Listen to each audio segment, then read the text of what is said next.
Welcome back to Squawk Box. Joining us right now on the set this morning is New York City Mayor Eric Adams. A national debate playing out since Mamdani won that Democratic nomination. Good morning. We're all trying to figure out where this is all headed. We're looking at Poly Market. He is still up relative to you. I want to understand what you thought, what you were thinking. We all saw him come on, but really only come on hot 72 hours out, maybe a week out. And it sounds like you've been thinking about this a lot longer. Yeah, and remember the Poly Markets also days out.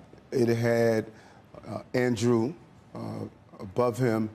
6 months ago, I was in a restaurant and I heard two young people talking about Mamdani. And then I was in a store purchasing something. I heard two young college students saying the same thing. I went back to my team. I said, Zoran is going to win this race. And we strategically knew that we should not be in a crowded Democratic primary. And then I decided I was going to run on an independent line. And everyone thought it was hilarious. They said, what are you doing? No mayor could win. Who's laughing now?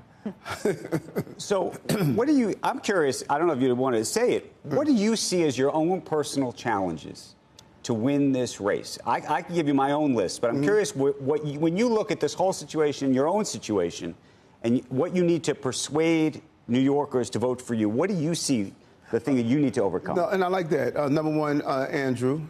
Andrew spent $30 million. Andrew Cuomo? Yes. Okay. Heard his narrative. I always said he didn't have the legs to run in New York. New York is a competitive place. They want to see you. You can't come out on weekends. You have to be firm. And I think he really should do an analysis and say, give Eric an opportunity to run against him. So you would need him to get out for this to work? He should. And the second is, my story has never been told. People don't realize that we broke the record 11 times in jobs, that this is the strongest economy in the recorded history of the city. What we did around housing, the crime, removing 22,000 illegal guns off our street, 100,000 illegal vehicles off our street. 12 months of Broadway has been the best Broadway in the recorded history of the city. My story has never been told. It was overshadowed by that lawfare of being prosecuted because I decided to defend the city. And now I'm going to have the opportunity to go to working class New Yorkers and say, think about this. We don't want to defund our police department. Right. We don't want to empty Rikers Island and have people go back into the communities that prosecute them.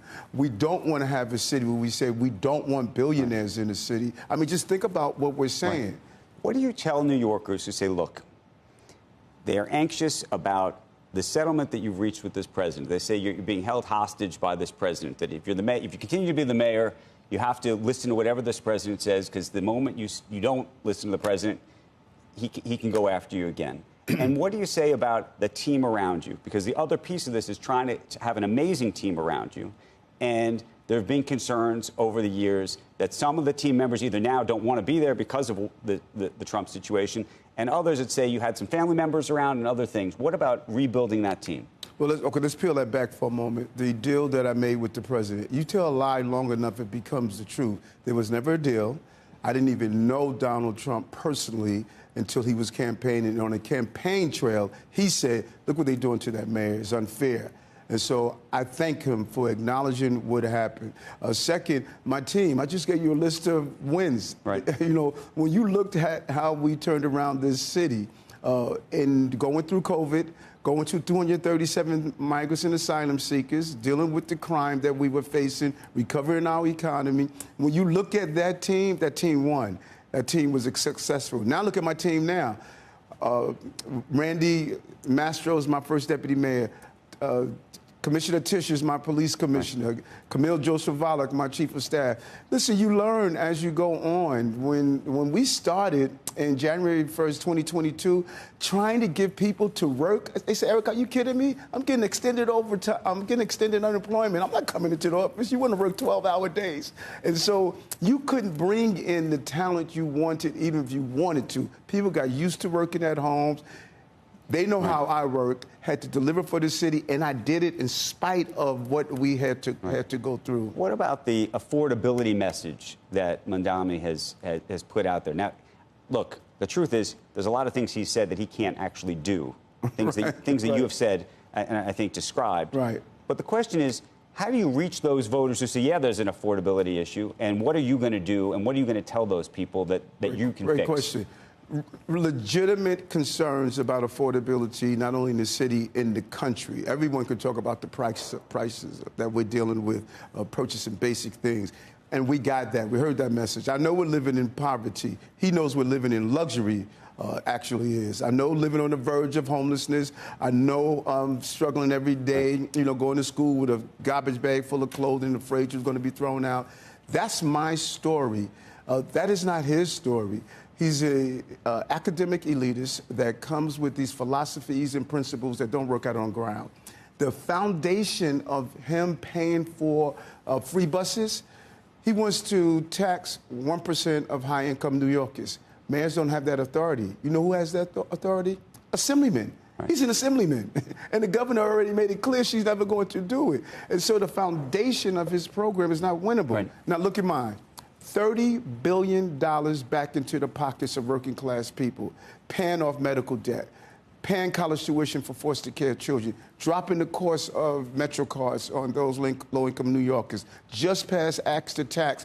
Low-income New Yorkers pay no income tax at all because of the partnership we had with Albany. So finding ways as the mayor to put money back in the pockets of working class people, I know how to do. He does it. This is a class exercise. Right now, we need expertise that we don't lose the success we made in this city. Have you spoken to Andrew Cuomo at all? Yes, yes. Talked to him about the potential for him getting out? Well, there's a real history with Andrew Cuomo, and particularly black elected officials. He did it to Carl McCall. He went on the liberal line with Carl McCall when he was running for governor. Carl McCall lost. He pushed out Charlie King when he was running for attorney general after raising $5 million. He pushed out Charlie King. He did the same thing to David Paterson when David Paterson was governor. For him to see that I was on my own independent line prior to the race, and then for him to join it, he knew he was setting us up for this. He knew Madani's were going to be on the Wilkins family card. Has he asked you to step aside? I'm sorry? Has he asked you to step aside? Yes. I said, Andrew, are you that level of arrogance? I'm the sitting mayor. I'm the sitting mayor of the city of New York. And you expect for me to step aside when you just lost to Zoran by 12 points. He was up 32 points, $30 million. You lost. They heard your message, and you lost. Now let a fresh set of legs that has produced for this city. And that's the highest level of arrogance. I got a different question for you. You probably saw the story over the weekend about Zoran claiming to be Asian and African-American in this application he made to Columbia. I'm curious just whether you think that should matter, whether, he's made this argument that there were not enough boxes to check to represent his heritage. What do you personally think? There was a box for, I believe, mixed ethnicity. There was a box. First of all, he was not American at the time. He just got his citizen a few years ago, I think in either 2018. It's not excusable. He said himself when he was interviewed, if he called himself African American, it would be misleading. During those times, you were identifying seats for particular groups to make sure you had diversity on the campus. It was the wrong thing to do. So instead of saying that I didn't have enough boxes, how about saying I'm sorry? How about saying I'm sorry that I did a video mocking Hanukkah? How about just standing up and say I'm sorry, I'm wrong? And I've said it over and over again. When I look at an analysis, what I had to put the city through, I said to New Yorkers, I'm sorry I had to put you through this. But I delivered for you. And I think the most humbling thing you could do is just say, listen, I'm sorry. I should not have done it. Now, how are you going to win? I mean, why does no one vote? Why do they allow this to happen with such small numbers? And can you galvanize New Yorkers that might be horrified by the prospect of an anti-Semitic socialist mayor? And that's such a good question. 9% of New Yorkers voted. 9%. 91%, they have yet to speak. 2.5 They million. never speak. Yeah, no, I would challenge that just a little. 2.5 million Democrats did not vote. 1 million independents did not vote yet. We have yet to hear from 700,000 Republicans. I think what Madani did, he had an army already built. They were already on our college campuses, angry, frustrated, anti-American sentiments. Right. They were already walking through our streets in the thousands, protesting. Day after Gaza took place on October 7th, we had tens of thousands on our streets. He had an army that was already angry by the presidential race. So he didn't have to recruit. Right. He took that army and funneled that anger. And as I said, that when I saw the radicalization of our children on college campuses, I was sending out the warning sign. Listen, they're radicalizing our children. And we don't know really what all of that radicalization is coming from. So now, just as he radicalized and he mobilized people who were feeling the pain of affordability, the anger of college campuses, now we're going to mobilize 1 million new voters who woke up on the day after the election on the 25th and said, oh, my God, let's listen to what this guy is saying. We should mention we have invited him and Andrew Cuomo on the broadcast. But let me ask you this, just straight up, because Joe made a reference to anti-Semitism. And I talked about how upset I was that he wouldn't condemn this phrase, globalized intifada. Do you believe he's an anti-Semite? I think if he's not, he's truly misguided. You don't mock Hanukkah.